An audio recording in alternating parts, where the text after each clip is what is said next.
ng pahayag sa pag-alis ni Lovie Poe sa Batang Quiapo.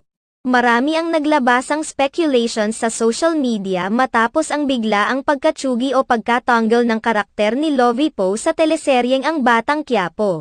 May mga naghinalang nagdadalang tao ang aktres kaya niya iniwan ang palabas. Habang may mga nagsasabi naman na baka ay binubuli umano ito sa nasabing serye. Subalit, tila wala namang katotohanan ang balitang binubuli ang aktres roon dahil makikita naman sa mga naglabasang behind the scenes kung gaano sila kalapit sa isa't isa. Maging sa inilabas na pahayag ni Lovie Poe ay iginiit pa niya na naging mahirap para sa kanya ang desisyon na ito dahil napalapit na siya sa kanyang mga kasamahan. Sa usaping nagbubuntis ang aktres ay tila imposible umano ito dahil may nakalinya pa siyang mga action movies at magsisimula na ang taping nito kaya imposibleng buntis ito. Sinigundahan naman ito ng management at